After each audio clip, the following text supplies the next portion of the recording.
சகோதரி சோபி அவர்கள் உங்களோட உரையாடுவார்கள். பெண்களுக்கு எந்த விதமான தொடர்பு கொடுக்காதீங்க. கூட்டம் கூட கூட உங்களோட ஒற்றுமையை தான் நீங்க காட்டணும். இது விளையாட்டுக்கான களம் இல்ல, இது காலேஜ் கல்ச்சரல்ஸும் அல்ல. உங்க இன உரிமைக்காக வந்திருக்கீங்க. உங்க இன உரிமையை நீங்க காட்டுறீங்க. தயவு செய்து முழுமையாக உணவை பதிவு செய்யுங்க.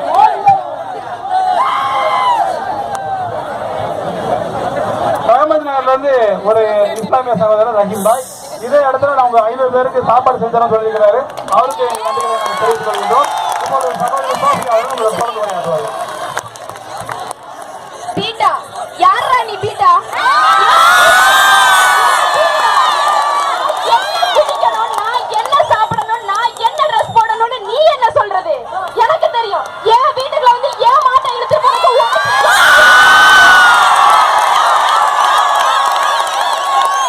உச்சநீதிமன்றத்துல தீர்ப்பு சொன்னாங்களா? வீரம் வீரம்னு சொல்றீங்கல்ல, மைதானத்துல இன்னும் நிறைய இடம் இருக்குது. தயவு செஞ்சு மைதான